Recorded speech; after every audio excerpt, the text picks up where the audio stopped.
કૂતરું મમ્મી કેવલા જેવું જ છે.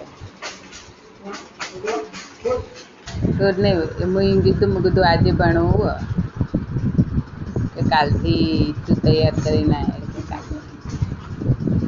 હા નોટી લાવ્યો તો ને તે નોટીના ભાઈની લાવ્યો તો મેં કીધું જૂના દાખલાથી કેવા ગણ્યા તે કે આ તો મારોમાં ભાઈના બી ભણે ને તે કે નતો લાવ્યો. હેડ બાપા બરોબર છે, બધું બરોબર છે. શું કરવું હવે? છોકરો એમ કહેતો હતો કે પહેલાં મારે 33 માર્ક્સથી પાસ થવાનું હતું, તારે કે હું 26 માર્ક્સ લાવ્યો અને હવે 26 માર્ક્સે જ પાસ થવાનું. હવે ઘટાડી દીધું એટલે કે હવે તો મારે 26 તો આવે જ છે.